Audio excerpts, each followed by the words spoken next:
¿Os habéis preguntado alguna vez cómo suena el aeropuerto más transitado del planeta cuando se queda completamente mudo? No hablo de calma, sino de un vacío total.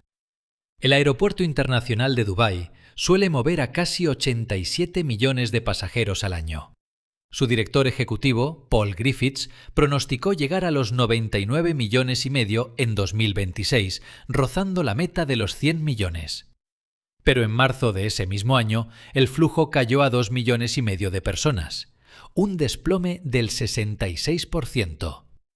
Fue entonces cuando Emirates emitió un aviso inaudito: por favor, no vengan al aeropuerto.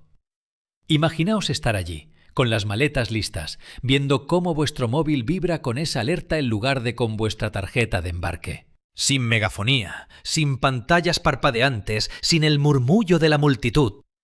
Solo el zumbido del aire acondicionado. Ese silencio helador es el punto de partida de nuestra investigación. Como periodista, mi labor es mirar detrás del decorado, y hoy os invito a desentrañar lo que se oculta bajo ese vacío. Para comprender lo ocurrido en marzo de 2026, primero debemos analizar una realidad incómoda que casi nadie menciona. La economía comercial de Dubái está fracturada en dos realidades opuestas. Por un lado, la fachada ostentosa que todos conocemos, con su famoso Dubai Mall, que llegó a registrar la increíble cifra de 111 millones de visitantes en 2024. Hablamos de alquileres de lujo que subieron un 9% interanual, situando a Dubái entre las 5 ciudades con mayor crecimiento de rentas comerciales del mundo. Hasta el tercer trimestre de 2025, los colosales centros comerciales de la ciudad, gestionados por gigantes como Emaar y Majid Al Futtaim, presumían de una ocupación de entre el 95 y el 99%. Estas cifras son perfectas para los folletos de inversión y los titulares de prensa, pero detrás de este espejismo se esconde una segunda economía que nadie se atreve a publicar. Imaginad los bajos de una torre residencial en un barrio obrero, lejos de los focos, diseñados sobre el papel para albergar cafeterías o boutiques que jamás llegarán a abrir. Muchos de esos locales jamás han tenido un inquilino. Llevan vacíos desde el día en que se inauguraron los edificios. Desplacémonos ahora a las afueras, lejos de los complejos turísticos de primer nivel, hacia centros comerciales de segunda o tercera categoría construidos durante antiguas fiebres inmobiliarias. Fueron diseñados para una densidad de población que nunca llegó. Estos espacios jamás formaron parte de esa estadística de ocupación del 98%. Siempre funcionaron a pérdidas, en un silencio sepulcral. Como periodista, debo advertiros de que esa cifra oficial no es técnicamente una mentira, pero actúa como un telón de acero. Solo describe la cúspide de un sistema dual, ocultando intencionadamente la decadencia de la base. ¿Qué ocurre entonces cuando el turismo internacional se evapora de la noche a la mañana, como sucedió en marzo de 2026? Los grandes templos del consumo, que dependen por completo de los visitantes extranjeros y de marcas de lujo con bolsillos infinitos, sufren un golpe devastador y muy visible. El Dubai Marina Mall, cuyas imágenes virales mostrando pasillos desiertos dieron la vuelta al mundo, pertenece a este grupo. Sin embargo, el segundo nivel comercial no sufrió ningún golpe nuevo, sencillamente porque ya estaba vacío. La crisis no creó estos centros comerciales fantasma en los suburbios de Dubái, sino que los dejó al descubierto al retirar bruscamente el flujo de turistas que sostenía artificialmente las cifras de ocupación globales. Llegados a este punto de la investigación, os planteo una pregunta para reflexionar. ¿Cuántas cifras en vuestra propia vida financiera o profesional parecen sólidas sobre el papel, pero solo muestran una superficie brillante que esconde una base sumamente frágil? Analicemos ahora la secuencia de los hechos, hora por hora, porque la velocidad a la que se desencadenó este colapso es una pieza clave. El 1 de marzo de 2026, los aeropuertos de Dubái suspendieron oficialmente todas sus operaciones hasta nuevo aviso. Para una infraestructura diseñada para no detenerse jamás, que funciona como el tejido conectivo vital entre Oriente y Occidente, la frase «hasta nuevo aviso» supuso una bofetada de realidad sin precedentes en su manual de operaciones. Solo durante la primera semana, Los registros de FlightAware contabilizaron casi 4.000 cancelaciones de vuelos. En toda la región de Oriente Medio, la cifra superó, finalmente, las 21.000. Imaginaos caminar por el Dubai Marina Mall durante esos días de incertidumbre. El suelo de mármol sigue impecable. La temperatura interior se mantiene perfecta frente a los 40 grados de calor del exterior y las luces brillan con la calidez habitual. Sin embargo, la atmósfera sonora ha cambiado por completo. Un centro de estas dimensiones suele vibrar con un murmullo constante de pasos, charlas lejanas y música ambiental. En marzo de 2026, ese latido comercial desapareció por completo, dejando tras de sí un vacío sobrecogedor. Se podía escuchar el eco de los pasos individuales sobre las losas, el crujido metálico de una persiana cerrándose a 3 locales de distancia y el murmullo de la fuente ornamental, habitualmente ahogado por el bullicio diario. En el exterior, a lo largo de las playas artificiales, la escena era idéntica. Hileras perfectas de tumbonas vacías, bares playeros con botellas intactas y piscinas de un azul cristalino sin un alma dentro. La prensa internacional lo bautizó sin tapujos como una ciudad fantasma. Decenas de miles de turistas y residentes extranjeros fueron evacuados a sus países de origen. Los parques temáticos cerraron y los hoteles de 5 estrellas, con listas de espera de meses, empezaron a ofrecer descuentos del 50%. Esos descuentos masivos no se lanzaron para atraer nuevos clientes, sino simplemente para poder pagar la luz y mantener abiertas las instalaciones.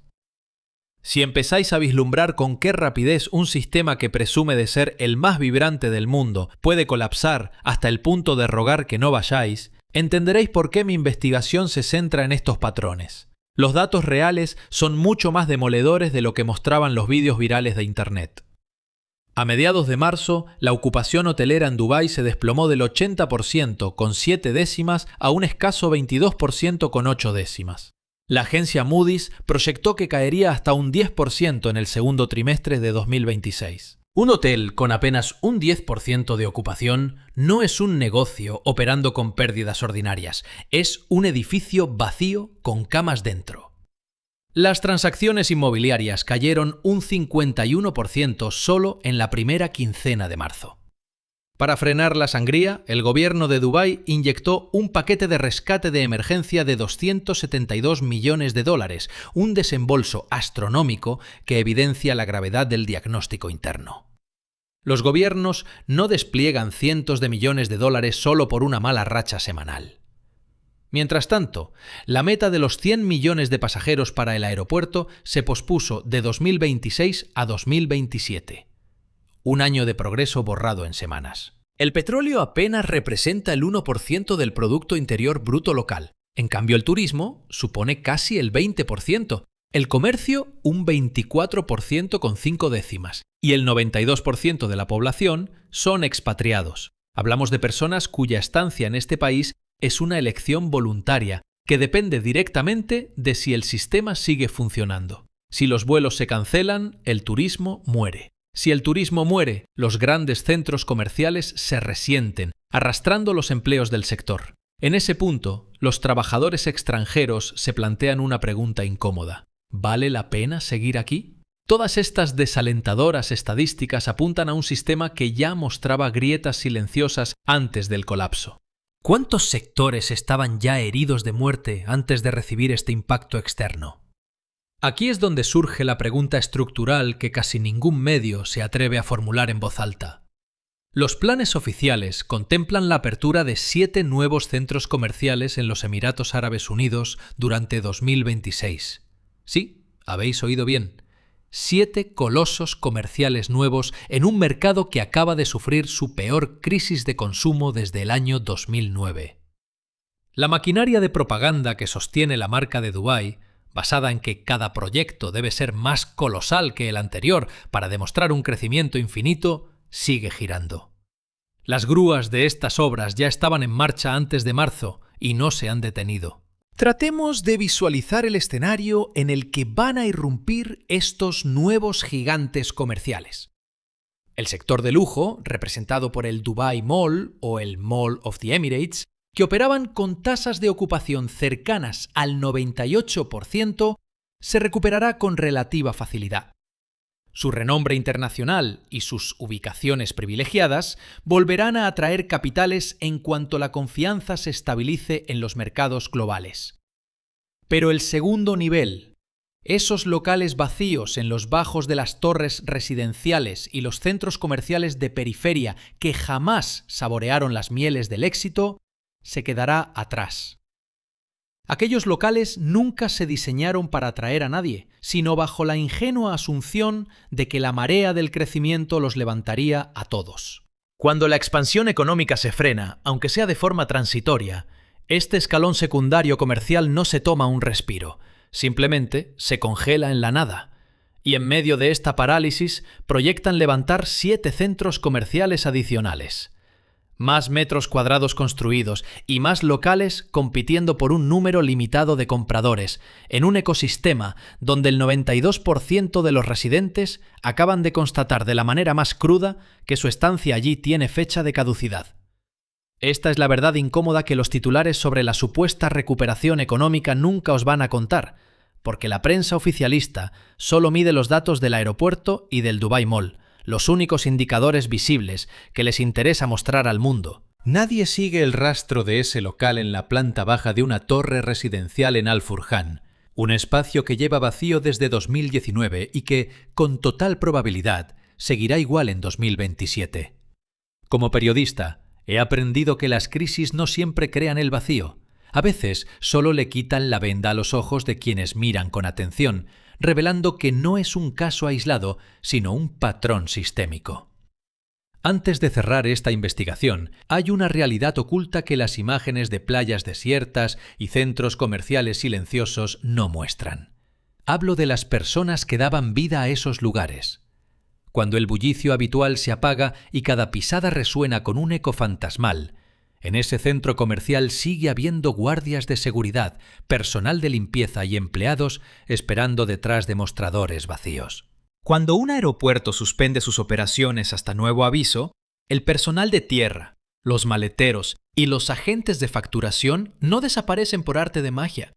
Técnicamente siguen contratados, obligados a acudir a unas terminales desiertas donde no hay absolutamente nada que hacer.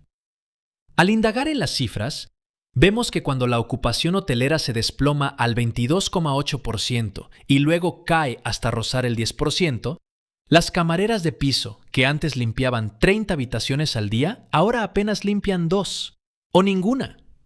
Hablamos de esa enorme masa de trabajadores extranjeros que representan el 92% de la población. Personas cuyas vidas enteras, desde su sueldo hasta su derecho a permanecer en el país, dependen de un hilo que acaba de tensarse al límite. Ellos fueron los primeros en sufrir el impacto del 1 de marzo de 2026, y no por leer un titular de prensa, sino al mirar un cuadrante de turnos que de pronto se quedó completamente en blanco. Sospecho que también serán los últimos en ser recordados cuando las autoridades proclamen triunfalmente la recuperación económica. Porque el éxito, al igual que el auge inicial, siempre se mide con fríos datos macroeconómicos, como el tránsito de pasajeros o la afluencia en las tiendas de lujo, y nunca por las horas de trabajo perdidas de una sola limpiadora. Si este análisis les ha ayudado a conectar las piezas de este rompecabezas, los aeropuertos, los comercios y las personas atrapadas en medio, les invito a suscribirse. Seguiremos investigando lo que de verdad ocurre detrás de las cifras oficiales. Para el 6 de mayo de 2026, la Autoridad de Aviación de los Emiratos Árabes Unidos levantó oficialmente las restricciones de seguridad. El espacio aéreo se reabrió y los aviones volvieron a aterrizar. Dubái no ha terminado, desde luego. Sus centros comerciales más emblemáticos volverán a llenarse y el aeropuerto recuperará su rumbo hacia esa ansiada marca de los 100 millones de pasajeros, aunque sea con un año de retraso. Sin embargo, lo que el mes de marzo de 2026 nos reveló es una verdad incómoda. En esta metrópolis coexisten dos economías superpuestas. Una que opera al 98%, fotografiada hasta la saciedad, y otra mucho más precaria que sobrevive en la sombra de esos edificios que nadie retrata. Esa segunda economía que los titulares jamás quisieron documentar. La crisis no creó esa economía invisible. Simplemente apagó los focos de la principal durante unas semanas, el tiempo justo para que la otra quedase expuesta ante nuestros ojos. Y una vez que la has descubierto, esa cifra del 98% adquiere un significado muy distinto. Ya no parece una verdad absoluta, sino una frase inacabada, real en lo que muestra, pero cómplice en su silencio sobre todo lo que oculta. Al concluir esta investigación, me gustaría plantearles un interrogante que va más allá de los rascacielos de Dubái. ¿Qué aspecto de sus propias vidas aparenta estar hoy al 98% de su capacidad? Una fachada perfecta que por dentro lleva años completamente vacía, esperando a que la realidad baje la intensidad de su brillo para dejarse ver.